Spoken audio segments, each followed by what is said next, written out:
Good morning friends, कैसे हैं आप लोग। सबसे पहले तो आपका हमारे इस चैनल पर बहुत बहुत स्वागत है। देखिए फ्रेंड्स, इस वीडियो में हम बात करेंगे महत्वपूर्ण और अहम खबरों की, जो कि आपके लिहाज से काफ़ी खास हो सकती है, इसलिए लास्ट तक देख लीजिएगा।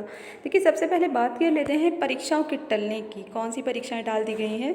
देखिए सम्मिलित राज्य कृषि सेवा परीक्षा स्थगित हो गई है। प्रधानाचार्य, उप प्रधानाचार्य, सहायक निदेशक स्क्रीनिंग परीक्षा भी टाली गई।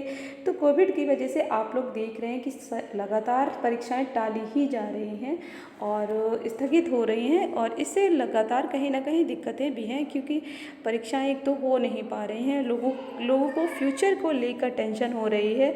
तो ये बहुत सारी बातें हैं, लेकिन इसी बीच पीसीएस परीक्षा भी स्थगित करने की मांग लोग कर रहे हैं। प्रतियोगी छात्रों ने कोविड-19 के मद्देनज़र पीसीएस 2021 की प्रारंभिक परीक्षा भी स्थगित करने की मांग की है, जो आयोग के कैलेंडर 13 जून को प्रस्तावित है। और प्रतियोगी छात्र संघर्ष समिति के मीडिया प्रभारी प्रशांत पांडे का कहना है कि इस परीक्षा के लिए तकरीबन 7 लाख अभ्यर्थियों ने आवेदन किए हैं। तमाम अभ्यर्थियों को अपने घरों से 150 किलोमीटर दूर का सफ़र तय कर परीक्षा केंद्रों तक पहुँचना होगा। तो ये सारी बातें हैं, लेकिन मैं ये भी कहूँगी कि ठीक है, इन्फेक्शन का खतरा है, लेकिन इन्फेक्शन से बचा भी जा सकता है कुछ सावधानियां रखकर। ठीक है, और ऐसे लगातार अगर हम परीक्षाएं टलवाते रहे तो कैलेंडर तो बहुत पिछड़ जाएगा।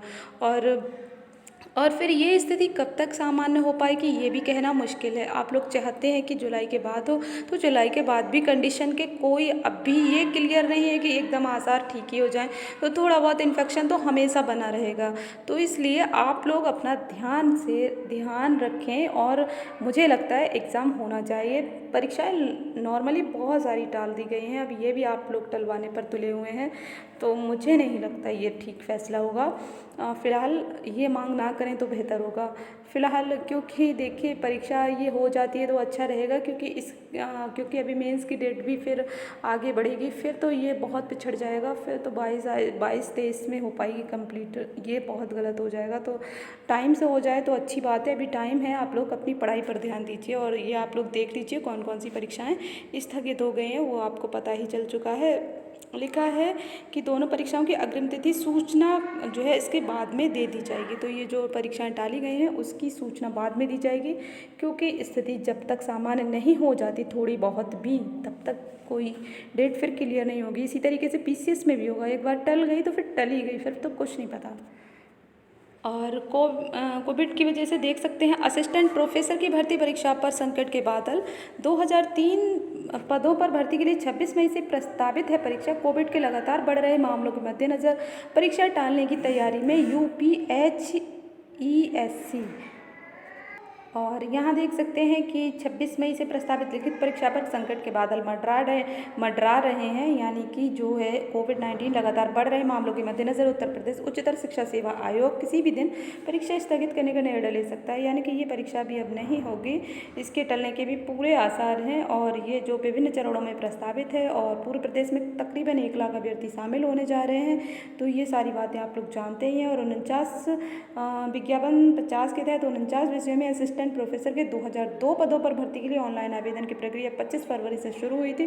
तो ये सारी बातें यहाँ लिखी हुई हैं, उसको आप लोग देख लीजिएगा। बस यही मेन खबर है कि अब ये परीक्षा भी टलेगी ही, लगभग ये तय हो चुका है।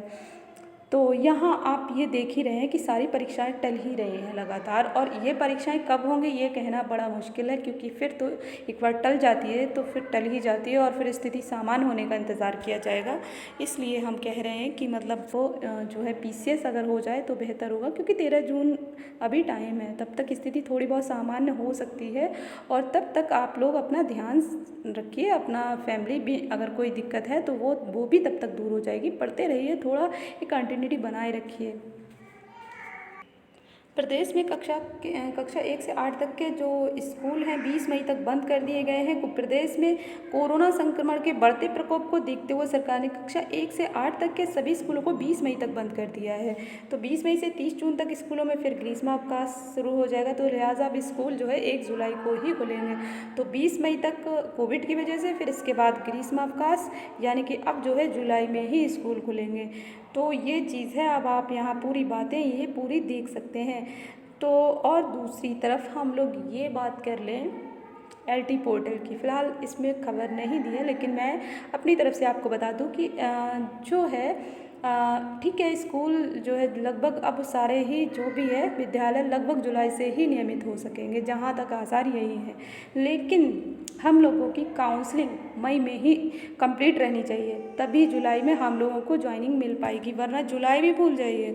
बहुत लोग जुलाई मानकर बैठ गए हैं चुपचाप, लेकिन ऐसा कुछ नहीं है। जुलाई में तभी होगा, जुलाई में हम लोग तभी विद्यालय पहुंच सकेंगे जब हमारी ज्वाइनिंग अभी हो जाएगी, जब हमारी काउंसलिंग कंप्लीट हो जाएगी, जब हमारे सारे काम कंप्लीट हो जाएंगे। तो काम कंप्लीट कराने के लिए हम लोगों को थोड़ा सा आवाज़ निकालनी होगी, थोड़ी आवाज़ को तेज़ करना होगा। जिस तरीके से ट्विटर अभियान से एग्ज़ाम स्थगित कराए जा रहे हैं, तो क्या हम लोग अपने काउंसलिंग के लिए आवाज़ नहीं उठा सकते? आवाज़ सब सुनी जाती है, बस ये है कि आवाज़ पर ध्यान देना या ना देना सरकार का काम है। तो सरकार कभी कभी क्या होता है कि एग्ज़ाम रद्द करने में सरकार का कोई घाटा नहीं है, बल्कि फ़ायदा ही है। एग्ज़ाम रद्द कर दिया, अच्छी बात है, भर्ती नहीं करना पड़ेगी और लेट हो जाएगी, अच्छी बात है। लेकिन ज्वाइनिंग के लिए तो थोड़ा सा वो सुनकर भी अनसुनी करेगी। लेकिन हम लोग भी क्यों चुप बैठे, हम लोग सुनाते रहेंगे तब तक कि सुन ना लिया जाए। और हम लोगों को बस यही करना है कि काउंसलिंग के लिए अब बहुत तेज़ी से आवाज़ उठानी होगी। 2 मई तक आचार संहिता है, थोड़ा 3-4 दिन का भी लॉकडाउन भी है, तो इस बीच तो हम लोग नहीं कुछ कर सकते। लेकिन हाँ, 2 मई के बाद हम लोगों को एक्टिव रहने की ज़रूरत है बहुत ज़्यादा। तब तक ट्वीट अभियान से जुड़े रहिए। और आपको टाइम बता दें, 9 से 10 सुबह और शाम को 7 से 8 बजे ट्वीट अभियान से जुड़ें, लगातार ट्वीट करें। और ट्वीट के लिए LT सोशल हिंदी नियुक्ति दें हैशटैग का ज़रूर यूज़ करें और मेंशन करें योगी आदित्यनाथ जी को, और बाकी जिसे भी आप मेंशन करना चाहते हैं। अधिक से अधिक मेंशन करेंगे तो अधिक से अधिक उच्च अधिकारियों तक बात पहुंचेगी। तो देखिए, यही सारी बातें हैं। आप लोग इन बातों का ध्यान रखिए कि मई में काउंसलिंग किसी तरीके से कंप्लीट करानी है बस।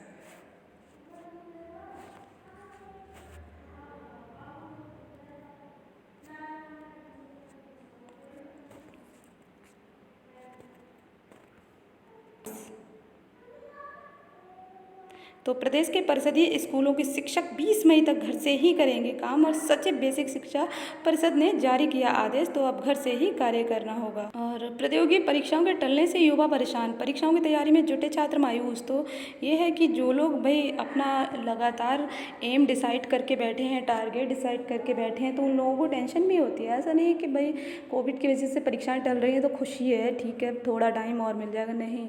ये होता है कि टलने से कि वो परीक्षा कब तक टली रहे ये भी नहीं पता रहता, फिर पूरा शेड्यूल बिगड़ जाता है, पूरी स्ट्रेटजी बेकार हो जाती है, और जो निर्धारित रहता है वो सही नहीं हो पाता, मतलब वो एक सही टाइम में फिर टाइम लगता है, फिर तो बहुत ज़्यादा उसको सही करने में, रिकवर करने में। एक बार कैलेंडर ख़राब हो जाता है, फिर कैलेंडर को जल्दी सही नहीं होता। अभी PCS वाला कैलेंडर ठीक ठाक चल रहा था, तो अब अगर बिगड़ गया तो फिर बिगड़ जाएगा बहुत बेकार। तो यही है, ये लिखा भी है, भविष्य पर विपरीत प्रभाव पड़ने लगा है। उत्तर प्रदेश लोक सेवा आयोग और उच्चतर शिक्षा सेवा आयोग, कर्मचारी चयन आयोग ने अप्रैल मई महीने की महत्वपूर्ण परीक्षाएं व साक्षात्कार स्थगित कर दिए हैं। स्थिति न सुधरने पर आने वाले दिनों में और भी परीक्षाएं टल सकती हैं। इससे महीनों से परीक्षाओं की तैयारी कर रहे प्रतियोगी को बड़ा झटका लगा है। कोरोना संक्रमण के कारण स्कूल कॉलेज बंद हो गए, इसके साथ ही कई प्रतियोगी परीक्षाएं भी टाल दी गई, जिसके कारण हर छात्र अपने भविष्य को लेकर चिंतित है, उनकी सारी तैयारियां धरी रह गई हैं। तो ये पूरी बातें आप यहाँ देख सकते हैं। दस्तावेजों का सत्यापन भी रोक दिया गया है, जिससे नियुक्ति मतलब रुक गई है। और दुर्गेश यादव का कहना है कि माध्यमिक शिक्षा सेवा चयन बोर्ड उत्तर प्रदेश TGT 2016 का साक्षात्कार भी स्थगित कर चुका है।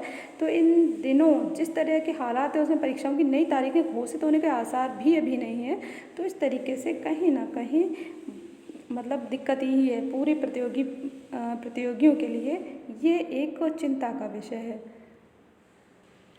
चुनाव की मतगणना टालने की मांग ने जोर पकड़ा। तो आप ये देख सकते हैं कि चुनाव की जो मतगणना है उस पर उसको टालने के लिए बहुत मांग उठ रही है, लेकिन ऐसा होगा नहीं। चुनाव की मतगणना टाइम से ही होगी, और लेकिन हाँ ये डिमांड की जा रही है, लेकिन ये डिमांड पूरी नहीं होगी, ये तो मैं जानती हूँ। इस बारे में बुधवार को यूपी इंजीनियर्स एसोसिएशन की ओर से राज्य निर्वाचन आयुक्त को एक पत्र भेजा गया है। संगठन के महासचिव इंजीनियर आशीष यादव ने कहा कि अनेक अभियंता कर्मचारी चुनाव ड्यूटी के दौरान कोरोना से संक्रमित हुए हैं, कई की मृत्यु भी कोरोना संक्रमण से हो गई है। तो राज्य कर्मचारी संयुक्त परिषद ने भी राज्य निर्वाचन आयुक्त से 2 मई को होने वाली मतगणना की स्थिति सामान्य होने तक स्थगित किए जाने की मांग की। तो ऐसी मांगें उठ रही हैं और बहुत लगातार अलग अलग स्तर पर उठाई जा रही हैं, लेकिन होगा कुछ नहीं, ये जान लीजिए। और रजिस्ट्रेशन कराया टीके का पता नहीं, 1 मई से नहीं मिल रहा स्लॉट, पोर्टल अपडेट नहीं। तो ये सारी बातें आप यहाँ देख लीजिएगा पूरी। और चरित्र सत्यापन के लिए अब नहीं रुकेगी नियुक्ति, ये चीज़ भी है, ये अच्छी बात कह सकते हैं कि सरकारी नौकरी पाने वालों का चरित्र सत्यापन के नाम पर नियुक्ति पत्र नहीं रोका जाएगा। अभ्यर्थियों द्वारा स्व घोषणा पत्र लेकर नियुक्ति पत्र जारी कर दिया जाएगा। तो ये संबंधित खबर भी यहाँ देख सकते हैं। इलाहाबाद विश्वविद्यालय की परीक्षाएं टलने से नए सत्र पर पड़ेगा असर। और कोरोना कर्फ्यू अब 3 दिन का, शुक्रवार रात से मंगलवार सुबह तक, सोमवार की भी पूरी बंदी, लेकिन औद्योगिक गतिविधियां और वैक्सीनेशन कार्य जारी। कोरोना की रोकथाम के लिए जिलों में अब सेक्टर प्रणाली, मुख्यमंत्री योगी ने टीम 11 को दिए निर्देश, कहा सेक्टर मजिस्ट्रेट क्षेत्रों में करें भ्रमण। और सुकून, बच्चों के लिए जून तक आ जाएगा कोरोना का टीका। तो ये भी है, पूरी बात आप यहाँ देख सकते हैं।